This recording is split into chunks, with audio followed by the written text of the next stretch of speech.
నీకు ఎప్పటి నుంచి ఇష్టం అనిపించింది అంటే యశ్వంత్? ఎప్పటి నుంచి అంటే చిన్న ఉన్నప్పటి నుంచే ఫంక్షన్స్కి ఎక్కడైనా పోతాం కదా, ఇద్దరం ఏం మాట్లాడుకోపో దూరం దూరం ఉండేటోళ్ళం. దూరం చూపే దూరం దూరం ఉండేది. ఉన్నాక నేను మెసేజ్ కూడా ఎప్పుడు మాట్లాడపో. నేను ఎప్పుడైతే సాంగ్స్కి నేను వస్తా అన్నప్పుడే అప్పుడే నాకు చెప్పినాక ఇష్టం అని చెప్పేసి. కాదు అంతసేపు టైపింగ్ అని వచ్చిందంట, ఏమనుకున్నావు నీ మనసులో? అది తెలుసు ఆయన నేను చెప్తా అని కావాలని తెలుసు, నువ్వు చెప్తావని నాకు తెలుసు. కావాలని తెలుసు నీకు? నాకు చెప్పినారు ఎవరు? మా రిలేటివ్స్, వీళ్ళ చెల్లెలు అవుతారు. వాళ్ళు చెప్పారు నాకు ముందే. అంటే మాతో వీడియోస్ చేస్తారు, ముగ్గురు చెల్లెలు అంటారు మా పెద్దమ్మ కూతురులో.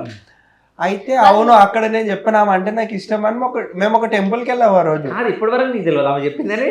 వాళ్ళు చెప్పారని తెలియదు నాకు. అయితే వాళ్ళు టెంపుల్ దగ్గరనే వాళ్ళతో నేను అన్నాడంట, అదే నాకు సోని లాంటి వైఫ్ వస్తే బాగుండు అది ఇది అని అన్నాడంట. అది అన్నాక అయితే వాళ్ళు వచ్చి యశ్వంత్ ఇట్లా అంటున్నాను కొంచెం దూరం ఉండు నువ్వు అది ఇది అని వాళ్ళు అనేసారు. అయితే దూరం ఉండు నువ్వు అంటే సరే నేను అంత పట్టించుకోలేదు. అయితే నాకు కూడా అర్థమైపోతుంది, నేను అర్థమైపోతుంది కదా నవ్వదు మనని అలా చూస్తుంటే ఈయనేంది నన్ను ఇట్లా చూస్తుంటే అట్లా చూడకపో అంటే మాడితే బాగుండు అని మళ్ళీ మాట్లాడితే ఏమనుకుంటుందో అదే ఫీలింగ్ లా ఉండేటోళ్ళం.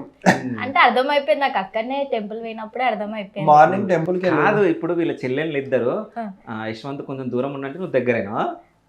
దూరం ఇంకా అన్నాను పెట్టాను మెసేజ్ పెట్టి అన్నాను పెట్టాను అన్నారు. అంటే నాకు అన్నాను పెట్టమన్నారా? నువ్వు ఇంటర్వ్యూ లాస్ట్ నువ్వు కాల్ చేయాల్సిందే వాళ్ళకు, కాల్ చేసి నువ్వు ఇట్లా అంటే ఇంటర్వ్యూ ఉందని తెలుసు వాళ్ళకి తెలియదు. సో నువ్వు ఫోన్ చేసి తిట్టు, ఇట్లా చెప్పినావు అంటే ఇప్పుడు చెప్పినాక ఎందుకు చెప్పారు అది. ఆ రోజు బ్రదర్స్ డే అన్న సిస్టర్స్ బ్రదర్స్ డే అయితే ఇలా బ్రదర్స్ డే కదా, యశ్వంత్ అన్నకి ఆయన రిప్లై ఆయన హ్యాపీ బ్రదర్స్ డే అని పెట్టారు అన్నారు. అస్సలు పెట్టలేడు.